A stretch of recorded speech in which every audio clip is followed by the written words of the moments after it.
Ketika aktor memerankan sebuah lakon, ia dituntut untuk melakukan sebuah gerakan yang tidak biasa atau mengikuti kebiasaan-kebiasaan tubuh dari lakon tersebut. Ketika kita lakukan pemanasan, penting sekali untuk kita membiasakan diri hanya menggerakkan bagian tubuh yang perlu digerakkan, ya. 2 kali 8. 1, 2, 3, 4, 5, 6, 7, 8. Kita sebagai seorang aktor mampu menjaga keseimbangan tubuh. Itu merupakan sebuah pertanda, teman-teman, kalau sebenarnya kita sudah mulai mampu untuk mengontrol tubuh kita. Kita berjijit, tangannya dengan rentangan, kita berjijit lalu kita berjalan. Aktor adalah sebuah seni yang memanfaatkan tubuh. Ketika kita ingin menjadi seorang aktor yang berpengalaman, menjadi aktor yang baik, menjadi seorang aktor yang sejati, maka penting bagi kita untuk terus mengasah senjata kita, agar ketika kita dituntut untuk melakukan sebuah peran, tubuh kita mampu untuk melakukannya. Selamat datang di Ruang VVIP, Ruang Karya Tanpa Batas.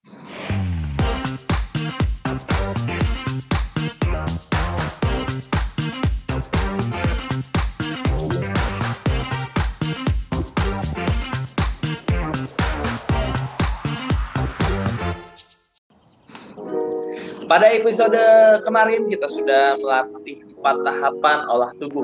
Dan kali ini kita akan berlatih dalam tahapan yang selanjutnya. Dan tetap dibimbing oleh Kak Theo Layar.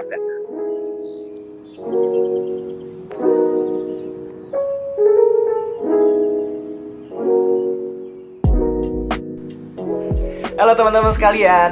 Nah, jadi selain daripada 4 latihan dasar olah tubuh yang kemarin sudah kita coba, sebenarnya masih ada 3 macam latihan yang bisa dilakukan oleh seorang aktor teater untuk melatih tubuhnya. Tapi sebelum itu, semuanya teman-teman sekalian pastikan kalau kalian menggunakan pakaian yang nyaman dan juga berada di ruang yang cukup besar untuk bergerak. Bagaimana latihannya? Yuk kita lihat sekarang.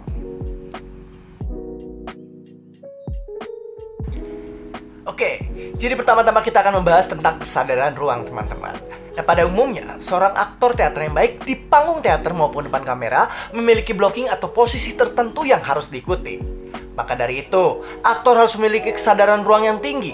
Aktor harus sadar dan tahu betul di mana letak properti di atas panggung, di mana posisi lawan bermain, di mana kamera menyoroti kita, lighting, kabel, sehingga tidak terjadi hal-hal yang tidak diinginkan. Gini cara latihnya. Nah teman-teman sekalian, jadi latihan ini diawali dengan membuat panggung, teman-teman. Mungkin teman-teman bisa membuat batas panggung, jadi batas yang mana kiri, yang mana kanan, yang mana depan, yang mana belakang. Itu yang pertama, paling pertama itu. Nah setelah kita punya panggung sebagai patokan kita, baru kita masuk ke dalam latihannya. Nah yang pertama sebenarnya bisa kita coba dengan berjalan dalam kelompok, teman-teman. Berjalan dalam kelompok, jadi dalam panggung itu satu kelompok itu berjalan secara acak, teman-teman. Jalan secara acak dengan mata tetap menghadap ke depan, ya. Jadi dengan jalan mata menghadap ke depan, kita berjalan semua. Pastikan tidak ada yang bertabrakan.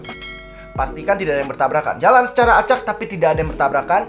Tidak ada yang bertabrakan. Dan coba sadari dengan posisinya, dimana ternyata teman-teman, ini udah ramai, ini sudah cukup ramai di daerah sini, di sebelah kanan panggung sudah cukup ramai, berarti kita akan ke kiri, gitu kan. Kayaknya kanan sini ya, sini kiri ya. Ya gitu pokoknya. Yang mana kalau kanan sudah ramai, kita ke kiri. Bagaimana kita dengan menatap ke depan, kita bisa lihat, kita bisa sadar kira-kira yang mana bagian-bagian panggung yang tidak balance, teman-teman, yang tidak seimbang. Nah, kita akan atur itu dengan kesadaran masing-masing.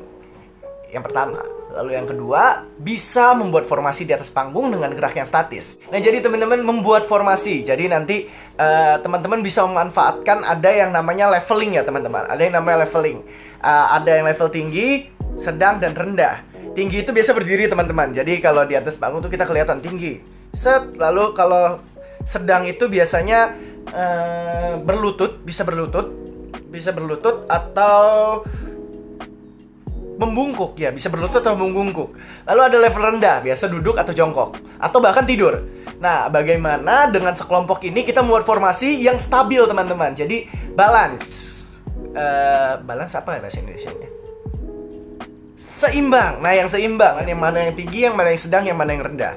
Nah, itu udah harus dengan kesadaran masing-masing bagaimana untuk membuat sebuah formasi yang indah. Dan yang jelas tidak boleh numpuk di dalam satu tempat. Itu Itu nomor 2. Lalu yang ketiga, bisa dilakukan dengan membuat adegan improvisasi, teman. Jadi beberapa aktor masuk dalam panggung lalu membuat sebuah adegan. Adegannya bisa apa saja, terserah gitu. Biasa kita lebih kayak ngelenong tanpa naskah gitu, masuk cuk. Ngapain lu Bu Haji? Gitu kan. Ya, tapi yang penting teman-teman sambil adegan itu bukanlah bagus adegannya atau tidak, tapi di mana ternyata kita menempatkan diri kita supaya semua pemain yang di atas panggung terlihat dengan posisi yang baik gitu. Masuk ternyata diri di mana, lawan main kita di mana, kita diri di mana supaya bagus, kita diri di mana supaya kita tahu yang mana yang akan terlihat nih, kita mau perlu dilihat adegan yang mana gitu. Ya, ini harus dengan kesadaran diri, melatih sebenarnya kesadaran diri dan kontrol diri ya supaya kita tahu yang mana yang sebenarnya kayaknya perlu diperhatikan gitu. Ya jangan jadi kayak banci spotlight yang selalu mau paling depan, mau paling kelihatan gitu. Tapi kita harus bagaimana untuk mencari keseimbangan, zen, yin yang, balance gitu ya teman-teman ya. Itu latihan ketiga.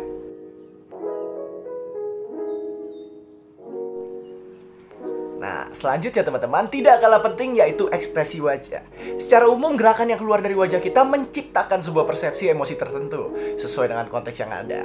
Nah, teman-teman, jadi untuk latihan ekspresi ini kita dapat memulai dengan senam wajah, teman-teman ya. Senam wajah itu coba untuk gerakan semua otot-otot yang bisa kita gerakan di wajah kita lah.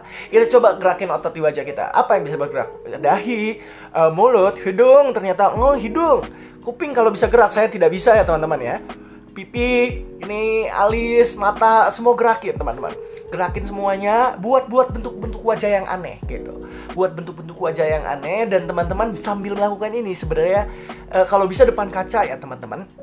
Kalau bisa depan kaca supaya jadi kita bisa melihat teman-teman. Oh ternyata wajah gue tuh bisa membentuk, wajah kita tuh ternyata bisa membentuk ekspresi seperti ini ya. Ya kayak kita bisa menyadari ternyata kemampuan wajah kita yang biasa tidak kita sadari gitu. Oh ternyata wajah bisa seperti ini, wajahku bisa seperti ini. Oh kalau aku begini ternyata kelihatannya selama ini aku pikir aku keren kalau begini, ternyata begitu dilihat nyebelin ya gitu kan. Oh aku pikir kalau aku begini selama ini sedih, ternyata kalau kelihatan kayak ini ya, kayak anjing kesepian ya wajahku ya kayak gitu. Jadi bagaimana kita mengatur ekspresi kita kenali wajah kita dan kita ketahui ternyata dengan gerakan seperti apa ekspresi kita akan mempersepsikan emosi seperti apa. Yang pertama. Lalu kedua, kita bisa lakukan dengan membuat ekspresi dengan emosi tertentu. Jadi misalnya ternyata ya sebenarnya mirip-mirip sih sama tadi. Jadi misalnya kayak kita membuat ekspresi sedih gitu, sedih. Nah kan karena ini aku lihat nih ternyata ekspresi sedihku kayak ini ya, kayak orang sok ganteng ya. Ya itu teman-teman. Jadi kalau ternyata ekspresi sedih yang selama ini kita kita pikir sedih, kelihatannya kayak orang sok ganteng. Nah berarti ada yang harus kita perbaiki teman-teman. Nah itu fungsi latihan ini teman-teman, supaya kita juga terbiasa dengan ekspresi-ekspresi dan gerak-gerakan otot-otot pada wajah kita gitu. Nah teman-teman sekalian, lalu yang terakhir tidak kalah penting, aktor dalam berakting pasti melakukan gerakan-gerakan tubuh untuk membantu ekspresi apa yang hendak dicapai. Nah oleh karena itu ada baiknya kita untuk melatih gerakan tubuh kita untuk gerakan-gerakan yang tidak biasa. Jadi kalau mungkin di hari kemarin itu kita sempat mencoba gerak-gerakan tidak biasa, kalau ini mungkin dibilangnya lebih ini ya, kebiasaan-kebiasaan yang tidak biasa untuk membantu kita mewujudkan ya, peran yang akan kita mainkan. Misalnya seperti ini. Nah teman-teman, jadi kita akan mencoba untuk melakukan sebuah gerakan atau sebuah kebiasaan yang tidak biasa. Kita bisa mencontoh peran-peran tertentu teman-teman dengan variasi yang unik. Misalnya, pertama, mungkin kita bisa mencoba gerakan dari seorang kakek-kakek ya. Bungkuknya seorang kakek-kakek kita bisa mencoba dengan tubuh bungkuk seperti ini. Nah biasa kalau kakek-kakek itu bisa lihat pundaknya ya teman-teman ya. Pundaknya kakek-kakek itu biasa nggak lurus. Jadi mungkin antara ada naik atau nggak ada turun. Nah, seperti ini. Nah, terus kita bisa coba juga jangan jalannya. Ternyata kita jalannya yang gemeter, ya. Terus bisa dibantu dengan ekspresi wajah juga. Dan juga kalau mau bisa dibantu dengan suara seperti ini. Ya. Nah, tadi itu contoh dari gerakan kakek-kakek teman-teman. Selain daripada gerakan kakek-kakek, sebenarnya banyak gerakan-gerakan lain atau ternyata kebiasaan-kebiasaan lain yang bisa kita coba. Misalnya, mungkin bisa menirukan gerakan seorang penari, atau gerakan burung, gerakan monyet. Yang penting kita melihat detail dari gerakannya. Misalnya kalau gerakan menari, bagaimana kelenturan tubuhnya, ya kan? Bagaimana kelenturan tubuhnya dalam bergerak, dalam menari. Misalnya. Atau ternyata kita dengan gerakan monyet, bagaimana kita melihat titik balance dari monyet itu di mana? Bungkuknya monyet itu seperti apa? Ketika monyet berjalan, itu mana yang gerak dulu? Tangan atau kaki? Variasinya seperti apa? Monyet apa yang mau kita contoh? Misalnya seperti itu. Atau bahkan kalau misalnya kita coba burung gitu kan, bagaimana burung apa? Burung apa akan menggunakan cara terbang yang berbeda. Misalnya kita kalau mau contoh cara terbangnya ya, kalau kita research teman-teman, misalnya seperti elang gitu kan, biasa mereka cuman mengambang di udara ya. Kalau misalnya kita contoh kayak ayam, ya ayam itu kalau terbang itu seperti ingin hati memeluk gunung tapi apa daya tidak sampai ya. Ya usahanya tinggi tapi nggak naik. Ya. Dan banyak burung-burung lain dan banyak gerakan-gerakan lain yang sebenarnya bisa kita coba untuk melatih gerakan tubuh kita. Setiap aktor yang baik tentu saja harus memiliki tubuh seperti tanah liat. Bisa dibentuk, bisa dirancang untuk sebuah peran yang luar biasa. Tapi tentunya hal tersebut tidak bisa datang dengan begitu saja. Butuh latihan, kerja keras, dan disiplin yang kuat agar semua teman-teman di sini bisa menjadi aktor-aktor yang luar biasa dan bisa berkarya tanpa batas. Like, komen, dan share video ini agar semakin banyak lagi teman-teman yang bisa berkarya tanpa batas. Dan jangan lupa subscribe channel ini. Thank you.